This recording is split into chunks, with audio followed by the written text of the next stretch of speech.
Thank you very much for that introduction.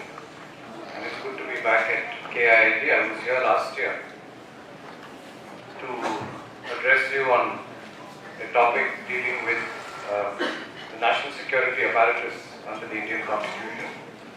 Today, as you've heard, I'm going to be speaking to you on the 103rd Constitutional Amendment, which provides for reservation up to 10% to those belonging to the economically weaker sections of society. Let me at the outset thank the faculty and the student body who have reached out to me for this invitation. This matter is sub judice, therefore anything that I say or anything that we discuss in the course of the afternoon must be done so, keeping in mind the fact that the matter is pending before the Supreme Court, and ours is only an intent to try and discuss, debate, and better analyze this important constitutional amendment. I also commend the institution for taking up an issue such as this. Of course, it's not a very current issue, having been overshadowed by the CAA and many other legal developments over the course of the last year. I did speak on the CAA at NALSA in April 2019, and that presentation of mine is also online if you would like to have a look at it. I hope not to repeat some of the things that I had said there. But at the very heart of this amendment is the concept of equality and the concept of reservation.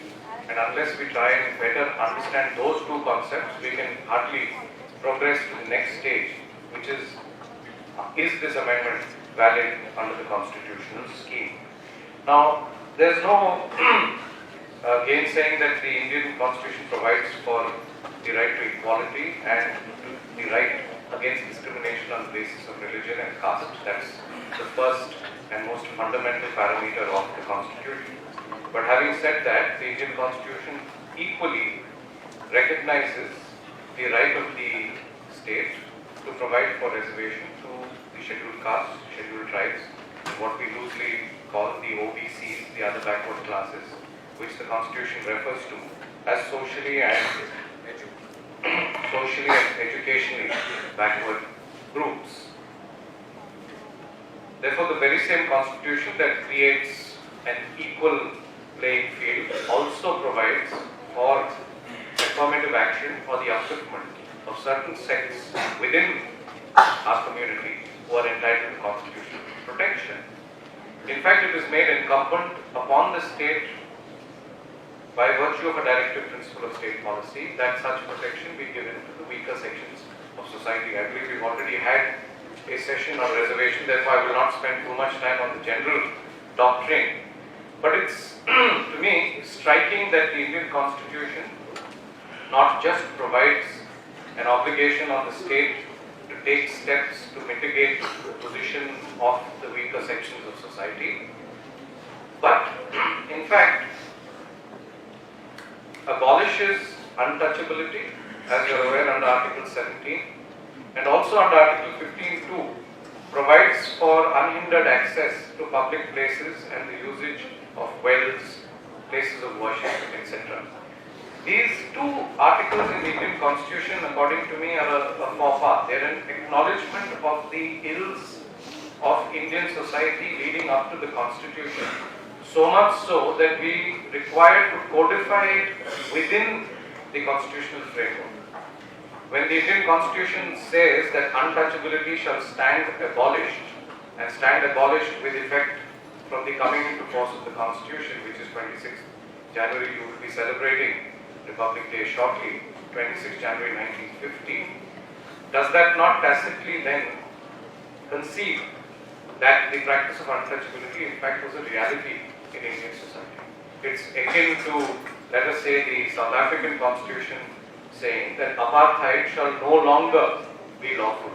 The corollary or the logical conclusion to a provision of that sort is that apartheid was indeed practiced and deemed to be legal, maybe not strictly legal, but deemed to be accepted, socially accepted up until the coming into force of the Constitution.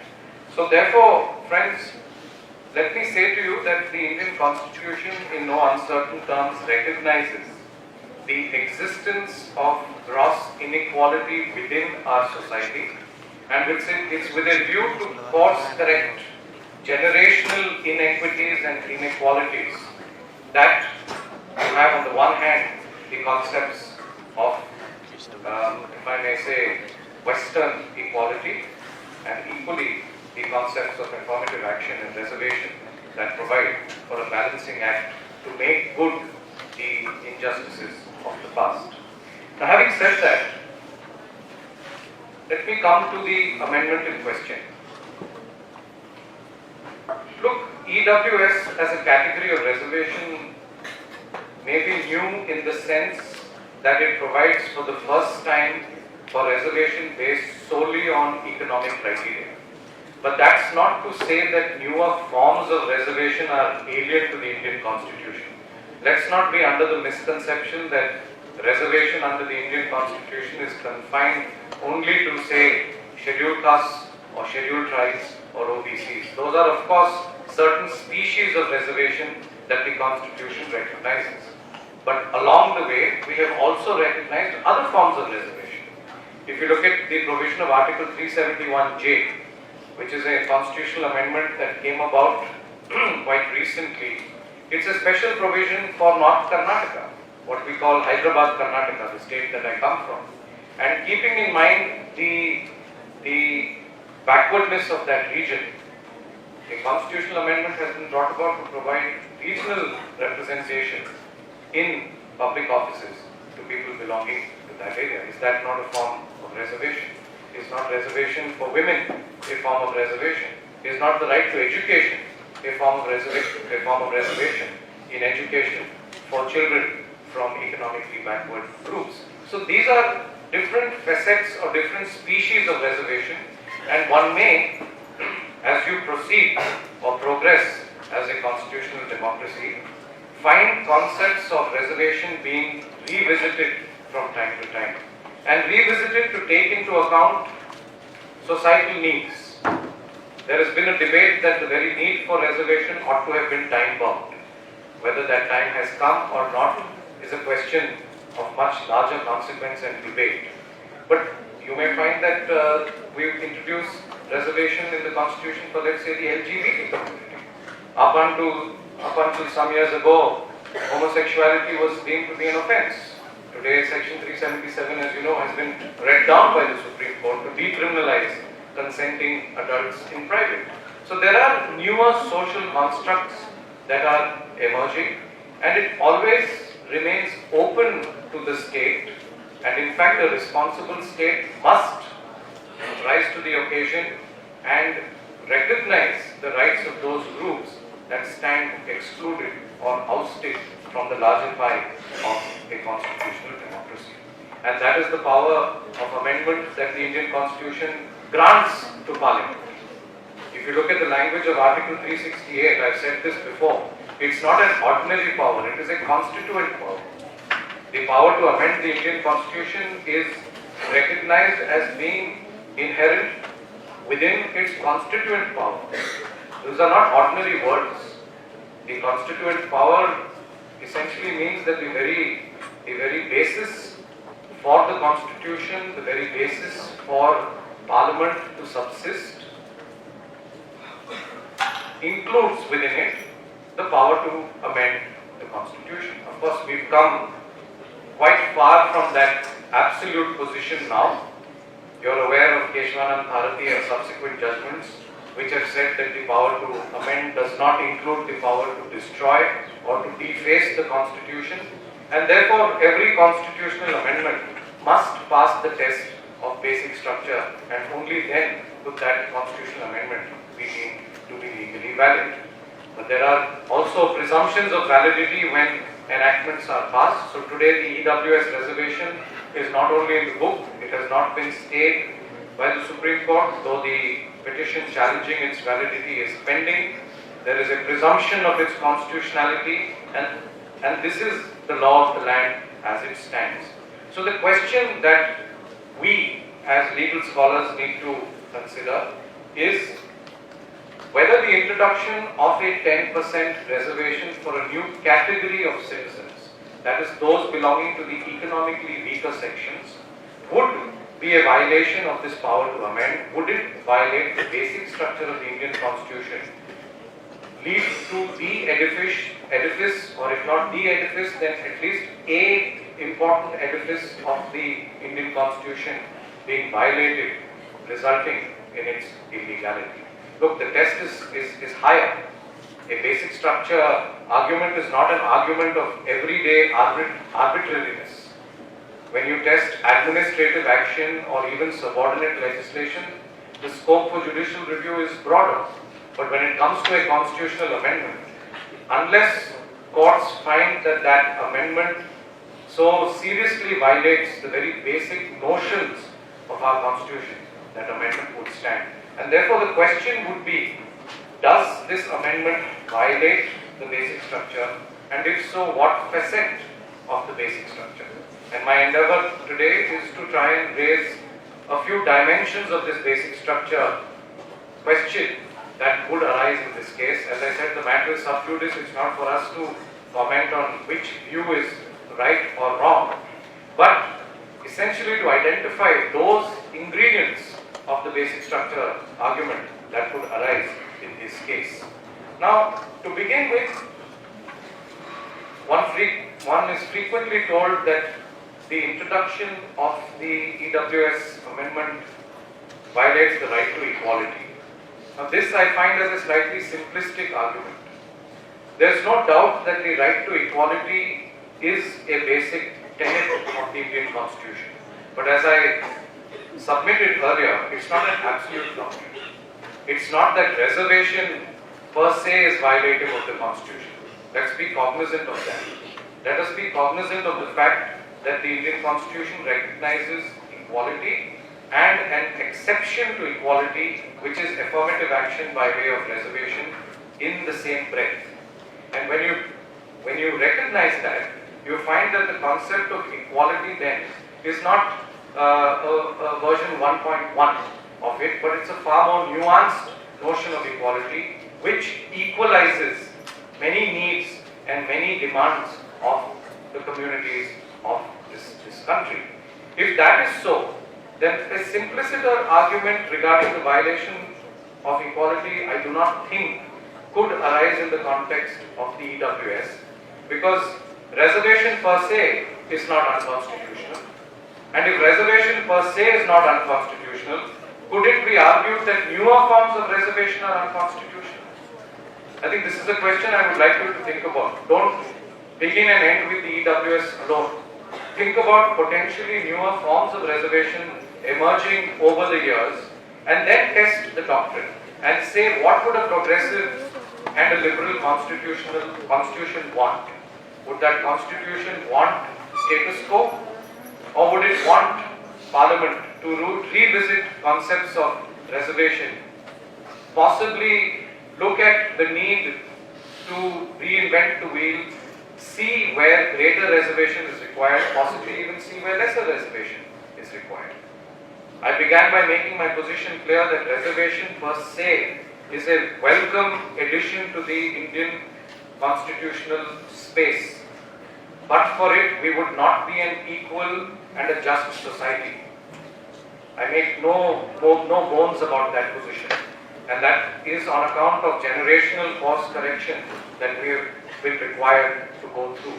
But then, if the state has the power to amend the Constitution, the state has the power to provide for reservation, what basic structure of the Indian Constitution then does this amendment violate?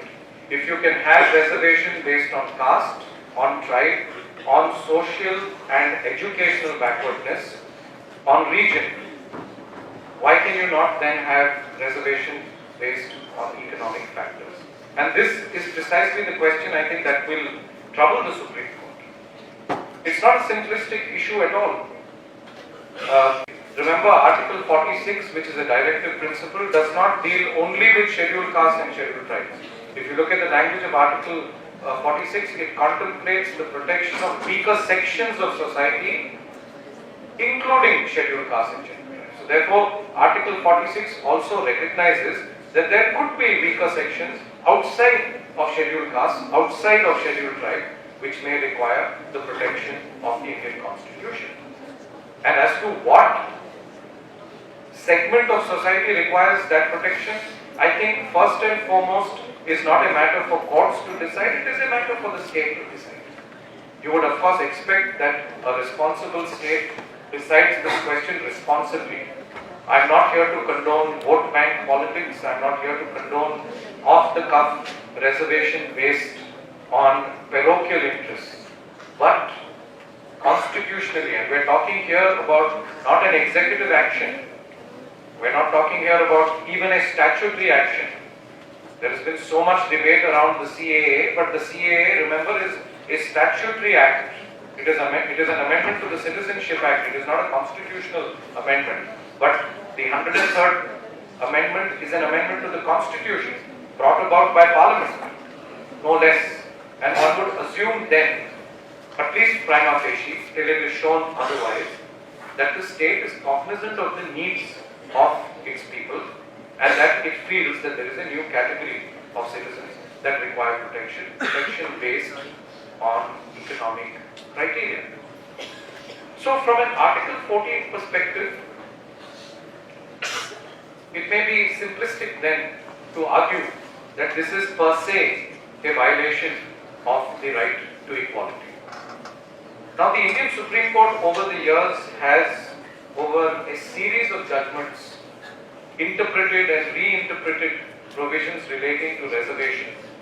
And we've arrived at a situation now where the Constitution provides the basic parameters for reservation, and then judgments of the Indian Supreme Court, especially in Indrasani and Nagaraj, and more recently in Jarnail Singh, lay down the parameters of that reservation, lay down the method and manner in which that reservation is to be implemented, and importantly, friends, lay down exceptions to the rule.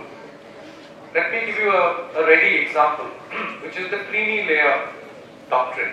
The Indian Constitution nowhere refers to a creamy layer, right? The Indian Constitution provides for the right of the state to provide for reservation. It does not carve out an exception saying that a creamy layer shall be excluded.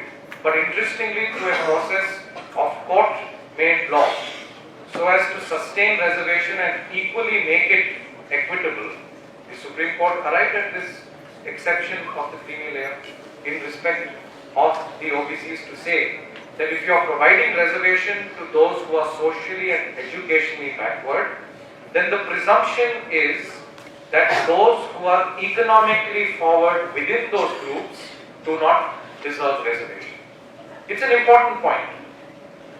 It's an important point because at the heart of equality and reservation is the need for fair reservation. Let me be very clear on this. Providing reservation to undeserving groups violates equality. Providing reservation to undeserving groups frustrates the very idea of reservation, because the moment undeserving segments of society are sponging off that reservation, the real deserving categories of people are willy-nilly losing out. Because remember, reservation is not absolute. I mentioned to you the creamy layer doctrine. There is an equal doctrine, if you will, that the Supreme Court has laid down, which is of 50%. Supreme Court has said ordinarily reservation net should not exceed 50%. Again, the Indian Constitution nowhere says this. The Indian Constitution nowhere contemplates a concept of 50% cut-off. But these doctrines exist. So let me begin with the creamy layer doctrine. What does the creamy layer doctrine seek to do? It seeks to say that when there is a group within the OBCs that belongs to an economically well-off category, then reservation ought to be excluded insofar as that group is concerned. And how do you arrive at this creamy layer? You arrive at creamy layer basically based on economic criteria, isn't it? How do you say somebody belongs to the creamy layer? You can't make a subjective assessment saying, I feel that somebody belongs to a creamy layer. No. Your scheduled caste, your scheduled tribes and your OBC groups are set in stone. There are presidential orders issued which list out who these groups are. So ordinarily reservation must follow in their favor. But when it comes to OBCs, the additional test that the Supreme Court has laid down is within those groups, please see if that individual belongs to a family whose net income is beyond a particular cutoff, and that is left to the states to decide. See if that family owns land or owns residential property, and if so, then remove them from the scope of reservation. And that has been done. That has been done by the states. Most states have a cutoff of 8 lakhs as the annual income and have other criteria on holding of agricultural land or a residential apartment, etc. But what's important to me here is that this is essentially a creamy layer bifurcation that is being made on the basis of economic criteria. So if economic criteria can be used to refuse reservation to those who don't deserve it, why cannot economic criteria be used to grant reservation to those who do deserve it? And according to me, that is the central question that arises in the context of the EWS. I'm speaking to you here conceptually. If you watch my talk that I gave at Nalsar, my position on the procedure that was followed to arrive at this amendment was different. I was quite critical of the manner in which this amendment was brought, the lack of debate, the role of the opposition, the possibility of it being motivated. I'm keeping those aspects aside. I'm not here to give a certificate to a law, but I'm trying to test it conceptually. And if you test it conceptually, if the creamy layer is being excluded in one category, it is being recognized in another. And what does EWS say? EWS says this up to 10% reservation will be available to those who do not belong to SC, ST and OBC because they already have reservations.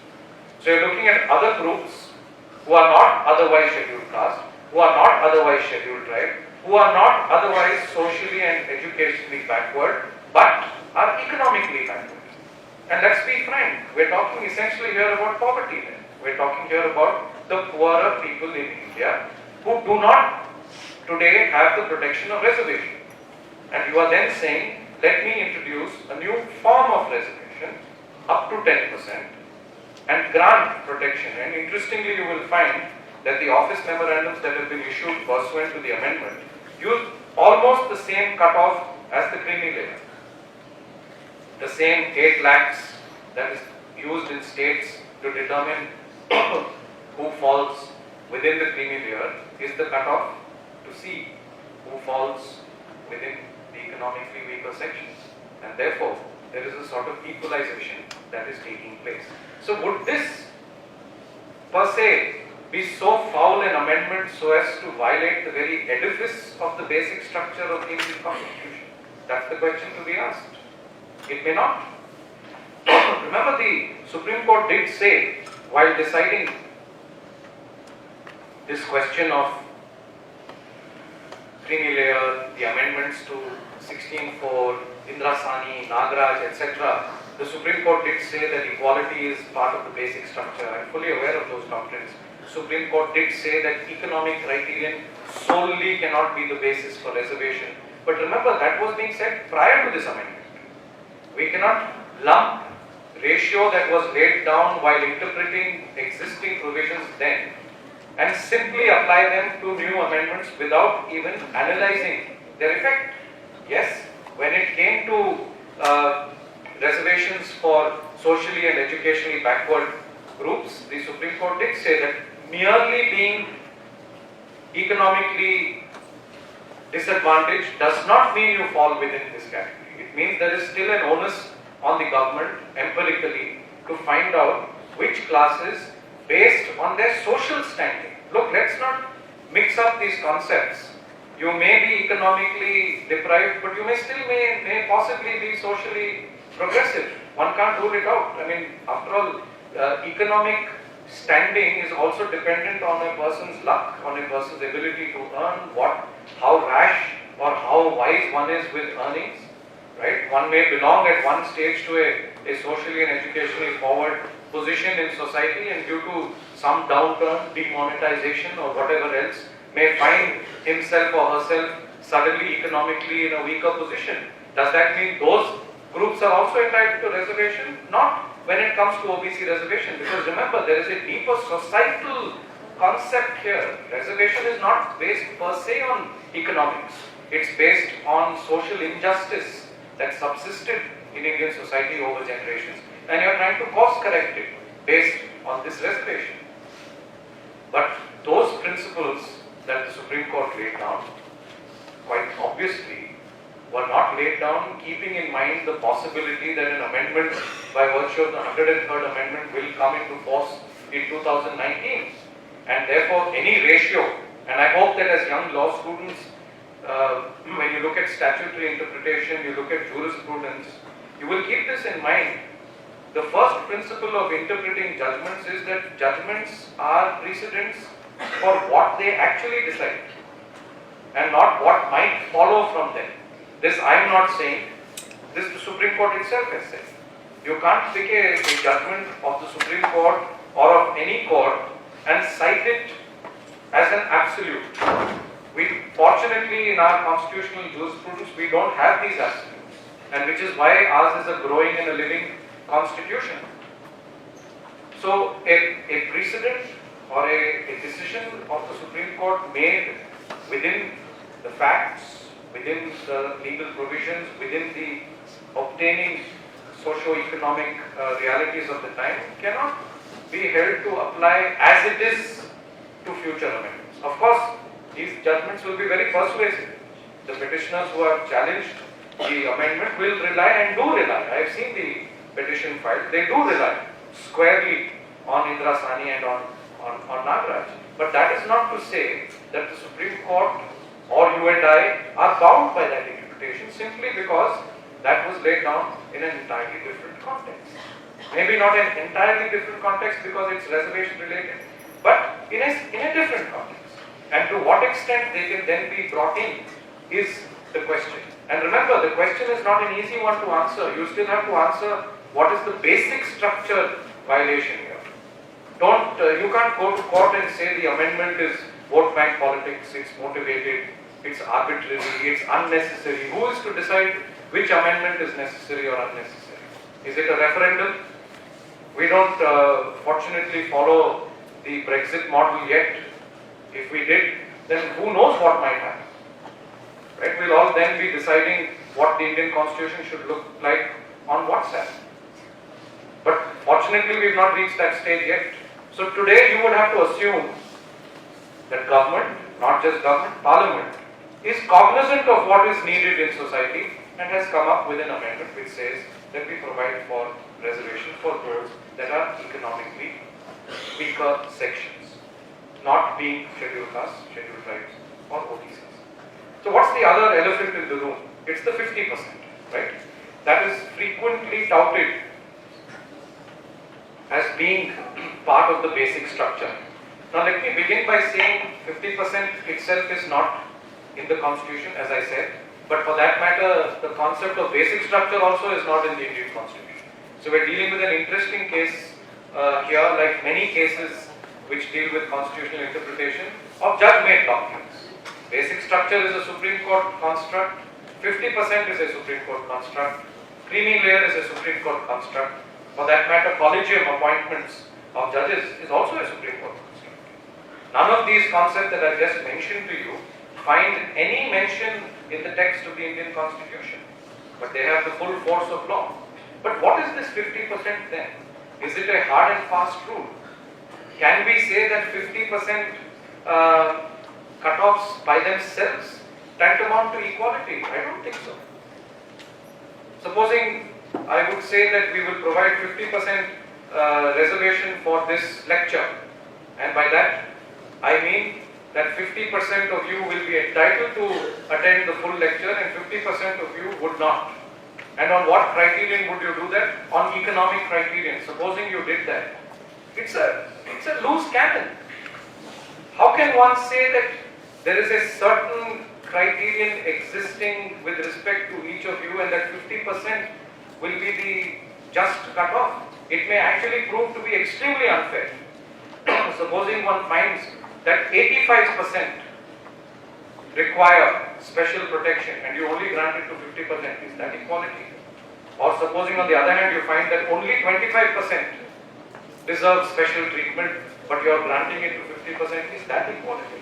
So this is a rough and ready, if I may say respectfully, cut off, a ballpark that the Supreme Court arrived at to say, yes, you can have reservation for SC, ST, OBC, but net don't tip over 50% so that you equally preserve merit and you equally preserve the first principle of equality, which is that there shall be no discrimination. And therefore you've arrived at this formula which provides for some cutoff in between so as to guide the states on how to go about implementing their reservation policies. But is it to say then that 50% by itself is part of the basic structure? That may not be the case. And I'm quite sure that the Supreme Court will revisit this question in the EWS petitions. And I say so because you may find many instances where reservation is in fact in practice surpassed 50%. Tamil Nadu is an example. Reservation there in some institutions and even in public employment goes as high as 79%. And even there the Supreme Court has said by succeeding orders that per se that does not become illegal, but the state has a duty or an onus to show on the basis of empirical data that there was a need to transgress this 50% cutoff. After all, the needs of a particular state may differ. Orissa may require greater reservation because it has a greater tribal community. Chhattisgarh may require it so. Maybe some other state does not. I am not an expert on those sociological issues. I am just giving you those examples. But we can't say that in every state in India, a clean cut at 50% by itself will mean equality. Because on both principles, according to me, if you test it empirically on the ground, you may find that the situation is otherwise. And therefore, even this 50% cutoff that one is talking about was a doctrine that the Supreme Court arrived at within the circumstances of those cases. Nagaraj, of course, was a case dealing with constitutional amendment. Indira Sani's was a case dealing with the executive orders, decided, no doubt, in the context of reservation, laid down as a balancing act. And you have to commend the courts for arriving at this balancing act. It's very easy to strike something down. You simply strike down a law and revert to status quo ante. That's not benefiting anyone. In fact, good decision making is trying to read down laws or trying to save laws or trying to work laws to the extent that you can within the constitution, and of course in cases where you find them to be completely violative of the law, they have to go. And one example of that is the NJAC, right? We're talking about a basic structure violation, which is the most recent illustration you can find, where the Supreme Court found a constitutional amendment to be violative of the basic structure. It's the NJAC judgment. And there, based again on a court-made doctrine, which was the collegium form of appointments, the Supreme Court said, not in so many words that it was the collegium appointments that had to be prevailed, but on the doctrine of independence of the judiciary. Supreme Court held independence of judiciary is part of the basic structure, and you and I will agree. In today's times, when we're talking about challenges to important legislations, be it the CAA, be it the EWS, be it the serious challenges pending in the Supreme Court, you need an ombudsman such as the Supreme Court that can look into, review state action and decide what is right. And therefore the NJAC case becomes an interesting example, because that was a case where the court found that yes, the very edifice of the constitution was shaken by the introduction of this new apparatus called the the Appointments Commission, which would make appointments based on executive interference. I don't have time to go into that subject, it's too vast a subject. But in a nutshell, you would expect that the independence of the judiciary is preserved when there is no executive interference from the outside in the matter of appointments or promotions. And that stands to reason. And we've been through historically periods where the executive has grossly misused and abused judicial appointments. And keeping those experiences in mind, keeping in mind the judgment of the Supreme Court in Scora 1, Scora 2, etc., the Supreme Court has found that any incursion into the independence of the judiciary, even by constitutional amendment, would violate the basic structure. I want to therefore contrast before you the two situations. Violation of the independence of the judiciary leading to a violation of the basic structure of the Constitution and therefore being struck down as illegal, and the introduction of a new category of reservation by virtue of the recognition of an economically weaker section up to 10%. And then leave it to you to dwell on whether the two can be said to be placed similarly. Are they equally abhorrent to the Constitution, or are there layers in between? Can one say that the introduction of a new species of reservation per se is not violative? And you have to think about that. I've said this before. Don't see it only as an EWS. Don't see it as how amendments affect you and me. That may be the weakest way of testing legislation, because then we are not being legal scholars. Then we are being prejudiced. Right? We want the Indian Supreme Court to decide judgments objectively. You don't want personal prejudice to come in.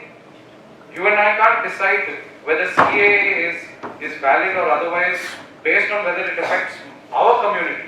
That's not what a constitutional democracy is. And equally, I would say, regardless of the manner in which an amendment may play out, how it may possibly affect you, has to be kept apart. And you have to then test that amendment to see whether there is a basic structure violation. And remember that would be the hurdle that has to be crossed for the law to be struck down. Anything short of that there may be a better policy available to the state. That's not for courts to say. 2 judges or 3 judges, or for that matter 13 judges have themselves said, the Supreme Court has itself said that it's not for courts to decide what policies the state should follow. Whether reservation should be introduced now, who deserves it, what percentage it should be, etc. are all matters essentially of policy. And you would expect that policy is arrived at responsibly. That's where I had a problem with the procedure. This was an overnight amendment. Of course, in the counter affidavit filed at the Supreme Court, the Union refers to a Major General Sinha report on economic reservation. But I still wonder what was the quality of debate that took place in Parliament around this. Right? If you recall, it was almost non-existent. What considerations did the political leaders have? And here I've been quite harsh on the opposition. Many opposition spokespersons publicly said that in their opinion this amendment was unconstitutional, but they still voted in its favor. I find it quite difficult to adjust to that position. How can you say both? If you feel as a responsible member of Parliament that an amendment to the Constitution is unconstitutional, your vote has to be against it. That takes us, of course, into more complicated issues. What happens when there's a party whip? When you disobey a party whip, what are the further consequences? We've seen that in Karnataka. There were 17 resignations. They were disqualified. Their disqualification was upheld. But they were not disqualified from contesting the by-election. Most of them won. Many of them have come back as ministers. That is the play of Indian democracy. And we can talk about it. Maybe we can talk about it in the interactive session. But I want to revert to the fundamental question which we have to think about. At least for me, that is paramount. I'm not a political person and my knowledge of working politics is extremely limited. But I would try, as a scholar of the law, at least to try and get to the crux of these issues and see whether you and I like a law. I've been asked this question, do you like EWS, do you like CAA? It's not a question of like. My personal views, my comfort with them have to be slightly apart. But in Parliament, when a law is voted in, as I said, there's a presumption of constitutionality. Why is that? That's a very important doctrine again, statutory interpretation, jurisprudence. Any law is presumed to be lawful until and unless it is shown otherwise. This is not a casual position. It presupposes that those making legislation, those making constitutional amendments, exercising Article 368 constituent power, are acting in a manner becoming of that amendment as well. That there has been debate, that there have been parliamentary committees, there has been honest and thorough reflection on the need for such legislation, that such legislation is indeed constitutionally right and constitutionally moral, and then you make the law. I leave that open. But as it stands, there's a presumption. And today the Supreme Court has not stayed EWS, as I said. Matter has been reserved for orders on whether it needs to be referred to a larger bench. And the law is in force. All states have not implemented it, but many states have indeed issued OMs or office memoranda setting out the criteria to implement it. I think Orissa is one of them. And the Union has also taken a state before the a position before the Supreme Court that this is a matter that is left to the states to implement. And therefore, I will conclude, friends, by saying that these are the parameters on which the Supreme Court would be called upon to carry out a rather unenviable job of deciding the validity of these acts. It's very easy for us to be armchair Supreme Court judges, aisa karna chahiye, waisa karna chahiye, that's fine. But when you're in a position of power, you're required to weigh many criteria. And in the last 3 or 4 months, I've almost on a weekly basis been engaging with young law students on very cryptic constitutional doctrines, Sabrimala, 370, CAA, the Babri Masjid, which by itself may not be a constitutional issue, but it's still a judgment of very far-reaching proportion. And in each of those, regardless of personal positions on those matters, you will find that there are so many nuanced principles of law that the courts have to go into. It's not an easy job. And therefore, my concluding comment would be that I would like to see the Supreme Court decide these matters sooner rather than later.